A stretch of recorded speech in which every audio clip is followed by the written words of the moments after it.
Hello everyone, I am Ruby. You are with Rubical Academy. ये child development and pedagogy का third class है। तो आज देखते हैं क्वेश्चंस को। तो पहला क्वेश्चन, केवल कागज पेंसिल जांचू द्वारा आकलन। ठीक, तो ऑप्शन है 1 मिनट।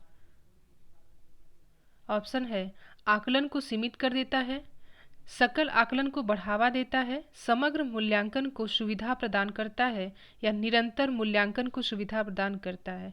तो अगर कागज पेंसिल से बस आकलन किया जाए, असेसमेंट किया जाए, तो बस हम कुछ ही चीज़ों के बारे में जान सकेंगे, पूरी चीज़ों को हम नहीं जान पाएंगे। तो कागज पेंसिल से अगर जब आकलन किया जाता है तो आकलन को सीमित कर देता है। क्यों? क्योंकि हम बस कुछ ही चीज़ों को, कुछ ही पॉइंट्स को ऑब्जर्व कर पाएंगे। बाकी सारी चीज़ें जानने के लिए हमें दूसरे जो आकलन के तरीके हैं उन्हें अपनाना होगा। तो यहाँ पर जो पहला ऑप्शन है वो सही है। क्वेश्चन नंबर 2, कक्षा 8 की एक पाठ्य पुस्तक में इस प्रकार के विशेष चित्र हैं। शिक्षिका एवं घरेलू काम करने वाली के रूप में महिला, कि महिला जो यहाँ पर है वो घरेलू काम कर रही है, जबकि डाक एवं पायलट के रूप में पुरुष। इस प्रकार के चित्र से बढ़ सकता है या सकती है। तो अगर किसी बुक में इस तरीके का चित्र दिया गया है कि जो महिला है वो घर के काम कर रही है और जो पुरुष है वो पायलट है, वो डाक है, ठीक, तो उससे क्या हो सकता है? लिंग रूढ़िबद्धता, लिंग सशक्तिकरण, लिंग भूमिका निर्वाह खेल, लिंग स्थिरता। तो इस प्रकार से अगर दिया गया है तो लिंग रूढ़िबद्धता को बढ़ावा हो सकता है। तो किसी प्रकार का मतलब किसी बुक में इस प्रकार का कुछ चित्र नहीं दिया जाना चाहिए जिससे कि लिंग रूढ़िबद्धता को बढ़ावा मिले, ताकि बच्चे इन सब चीज़ों से दूर रहें, उन्हें ये सब चीज़ भेदभाव जो है उनके अंदर ना डेवलप हो। तो लिंग रूढ़िबद्धता इसका सही जवाब है। क्वेश्चन नंबर 3, प्रगतिशील शिक्षा में अपरिहार्य है कि कक्षा कक्ष। एक प्रोग्रेसिव एजुकेशन में एक क्लासरूम को कैसा होना चाहिए? लोकतांत्रिक होता है और समझने के लिए बच्चों को पर्याप्त स्थान दिया होता है। शिक्षक के पूर्ण नियंत्रण में होता है जिसमें वह अधिनायकतावादी होता है। सत्तावादी होता है जहां शिक्षक आदेश देता है और शिक्षार्थी चुपचाप अनुसरण करते हैं। सबके लिए मुक्त होता है जिसमें शिक्षक अनुपस्थित होता है। तो एक प्रगतिशील शिक्षा में कक्षा में क्या होता है? वो कक्षा जो है, क्लास लोकतांत्रिक होता है, उसमें बच्चों को प्रथम स्थान दिया जाता है, बच्चों को समझने के ढेर सारे मौके दिए जाते हैं, ठीक। वहाँ पर शिक्षक का पूर्ण नियंत्रण नहीं होता है, टीचर बच्चों को पूरा कंट्रोल नहीं करता है, ठीक। टीचर वहाँ पर आदेश देने के लिए नहीं होता है और बाकी बच्चे जो हैं वो चुपचाप सुने, बिल्कुल ऐसा नहीं होता है। बच्चे बिल्कुल क्लास में एक्टिव होंगे, ठीक। और सबके लिए मुक्त होता है जिसमें शिक्षक अनुपस्थित है, नहीं, टीचर का तो प्रेजेंट होना चाहिए क्लास में। तो ये 3 स्टेटमेंट गलत है। पहला स्टेटमेंट सही है कि बच्चों को पर्याप्त स्थान दिया जाना चाहिए उन्हें समझने के लिए, और लोकतांत्रिक होता है। क्वेश्चन नंबर 4 को देखते हैं। वाइगॉस्की की संस्तुति के अनुसार बच्चों की व्यक्तिगत वाक की संकल्पना है। तो वाइगॉस्की ने एक बात कहा था कि बच्चे का खुद से बातें करना, बच्चे खुद से जब बात करते हैं तो उसे क्या बोला उन्होंने, ठीक, स्पष्ट करती है कि बच्चे अहम केंद्रित होते हैं, प्रदर्शित करती है कि बच्चे बुद्धू होते हैं इसलिए उन्हें प्रौढ़ों के निर्देशन की आवश्यकता होती है, प्रदर्शित करती है कि बच्चे अपने आप से प्यार करते हैं, स्पष्ट करती है कि बच्चे अपने ही कार्यों को निर्देश देने के लिए भाषा का उपयोग करते हैं। तो यहाँ पर जो ये चौथा है डी, ये सही है, क्योंकि वाइगॉस्की ने कहा कि जब एक बच्चा खुद से बात करता है, खुद ही अपने मन में वो कुछ बोल रहा है, खुद से बात कर रहा है, तो इसका मतलब कि वो अपने कार्यों को दिशा निर्देश दे रहा है। वो ये सोच रहा है, वो ये बोल रहा है कि अभी मैं ये कर चुका हूँ, आगे मुझे अभी ये काम करना है, या फिर मुझे इस काम को ऐसे करना चाहिए था। तो खुद से बातें कर रहा है, खुद को वो समझा रहा है, खुद को दिशा निर्देश दे रहा है। तो यहाँ पर ये सब गलत है कि बच्चा अहम केंद्रित है या फिर वो बुद्धू है, ये भी गलत है। अपने आप से प्यार करता है, ये भी गलत है। बच्चे का खुद से बातें करना मतलब खुद के कार्यों को दिशा निर्देश देना। चलते हैं क्वेश्चन नंबर 5 पे। वाइगॉस्की के अनुसार सीखने को पृथक नहीं किया जा सकता। ठीक। तो वाइगॉस्की ने कहा कि एक बच्चे का जो लर्निंग होता है, एक बच्चा जब सीखना शुरू करता है, ठीक, तो वो समाज से शुरू होता है। तो बच्चे के जो सीखने की प्रक्रिया है, वाइगॉस्की ने उसे समाज से जोड़ा है। तो आगे देखते हैं ऑप्शंस को। उसके सामाजिक संदर्भ से, अवबोधन व अवधारणात्मक प्रक्रियाओं से, पुनर्बलन से, व्यवहार में मापने योग्य परिवर्तन से। तो मैंने कहा कि वाइगॉस्की ने सीखने को समाज से जोड़ा है, तो यहाँ पर ऑप्शन ए सही है कि उसके सामाजिक संदर्भ में। एक बच्चा अपने समाज में रहकर ही सीख सकता है, ठीक, क्योंकि वहाँ पर उसे डिफरेंट टाइप ऑफ चीज़ें मिलेंगी सीखने को, एक पूरा माहौल मिलेगा। अब देखते हैं क्वेश्चन नंबर 5 को। पूर्व संक्रियात्मक काल में आने वाली संज्ञानात्मक योग्यता है।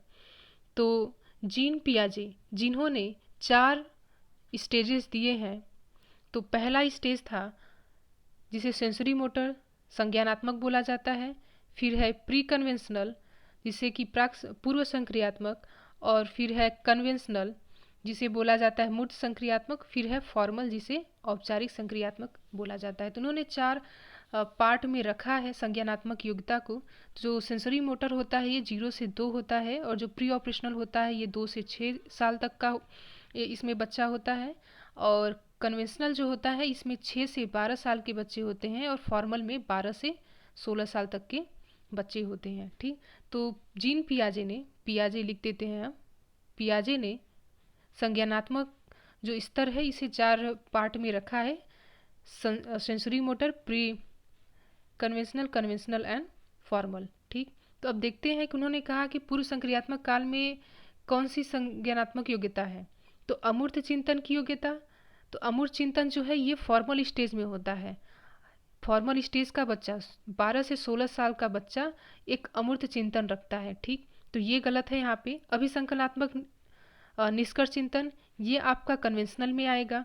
लक्ष्य उद्दिष्ट व्यवहार की योग्यता, तो ये यहाँ पर पूर्व संज्ञानात्मक जो पूर्व संक्रियात्मक जो अवस्था है ये आपका सही होगा यहाँ पर।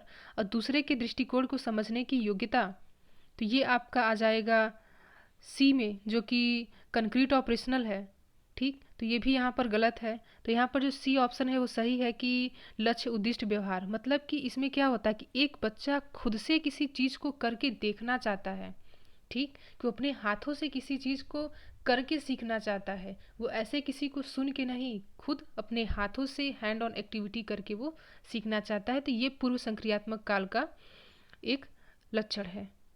आगे चलते हैं नेक्स्ट क्वेश्चन पे। 1 मिनट। निम्नलिखित में से किस एक जोड़े का मिलान ठीक हुआ है? दंड देना और आज्ञा पालन अभिविन्यास नियम तय नहीं है किंतु समाज के हित में बदले जा सकते हैं, ठीक। तो ये तो गलत है, ये गलत है। सामाजिक संविदा विन्यास किसी कार्य के भौतिक परिणाम निर्धारित करते हैं कि वह अच्छा है या बुरा। नहीं, ये भी गलत है कि सामाजिक संविदा अभिविन्यास से कैसे किसी को अच्छा या बुरा कहा जाएगा। अच्छा लड़का व अच्छा लड़की अभिविन्यास अच्छा बनकर कोई स्वीकृति प्राप्त करना। तो बता दें कि जो कोहलबर्ग थे इन्होंने 3 अवस्थाएं दी हैं। तो उसमें है एक कि अच्छा लड़का अच्छी लड़की अभिविन्यास। तो इसमें एक बच्चा जो है वो किसी काम को कैसे करता है कि जब उसके पेरेंट्स बोलेंगे कि हाँ ये काम जब तुम करोगे सब तुम्हारी प्रशंसा करेंगे, सब तुम्हें अच्छा बोलेंगे, या फिर इस काम को करने पे तुम्हें डांट पड़ेगी। तो बच्चा इसी से जज करता है कि कौन सा काम करने से लोग उसे अच्छा समझेंगे और कौन सा काम करने से लोग उसकी बुराई करेंगे या फिर उसे डांट पड़ेगी।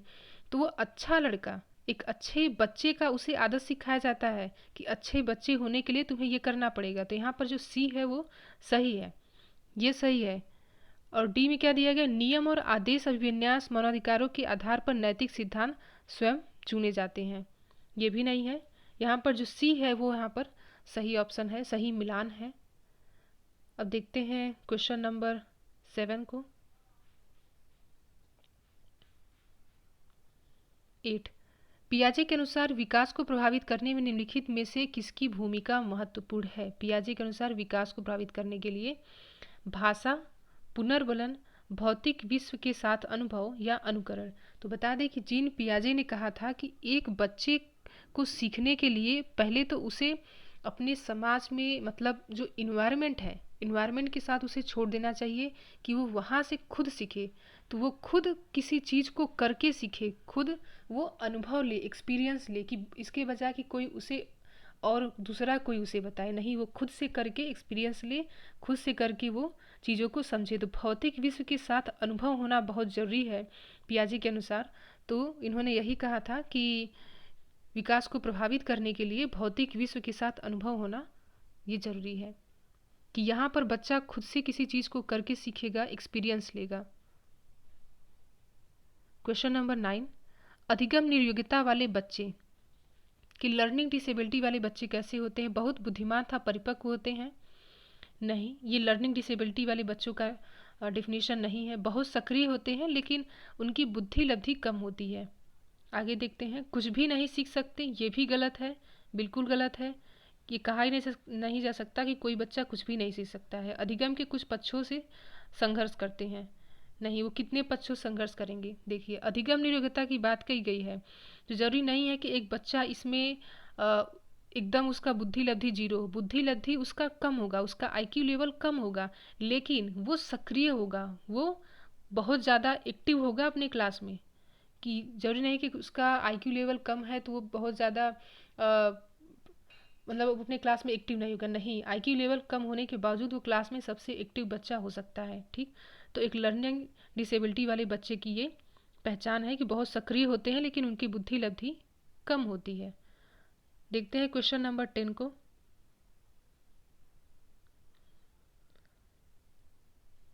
निम्नलिखित में से किस एक जोड़े का मिलान ठीक हुआ है? आई थिंक ये क्वेश्चन रिपीट हो गया। हाँ, तो फिर से देख लेते हैं इसे कि किस एक जोड़े का मिलान ठीक हुआ है। तो यहाँ पर जो सी था कि अच्छा लड़का अच्छी लड़की का विन्यास बनकर कोई स्वीकृत दान प्राप्त कर सकता है, तो हमने देखा था कि कोहल वर्ग के अनुसार 3 स्टेज दिए गए थे। तो यहाँ पर ये है कि कोई बच्चा कैसे अच्छा बन सकता है, तो उसे बताया जाता है कि जब तुम इस तरीके के कार्य करोगे तुम्हारी प्रशंसा होगी, या फिर ऐसा करोगे तुम्हें डांट पड़ेगी। तो इन सब चीज़ों से वो जज करता है कि उसे क्या करने पर उसके पेरेंट्स उसे शाबाशी देंगे, उसकी बढ़ाई करेंगे। तो ये समझता है कि हाँ, अच्छा बच्चा बनने के लिए उसे ये करना पड़ेगा। तो यहाँ पर सी वाला ऑप्शन सही था। ठीक, आगे देखते हैं। तो आज के लिए बस इतना ही, 10 क्वेश्चंस। और आपको क्लास कैसा लगा ज़रूर बताएं। अगर आपको क्लास अच्छा लगा तो चैनल को सब्सक्राइब कीजिए, शेयर कीजिए, और आपके 10 में से कितने क्वेश्चंस सही हुए हैं ये भी बताइए कमेंट बॉक्स में। तो अपना एक्सपीरियंस शेयर कीजिए कि आपको पढ़ के कैसा लगा और आपके कितने क्वेश्चन सही हुए हैं ये भी बताइए। Like, share and subscribe. Thank you so much.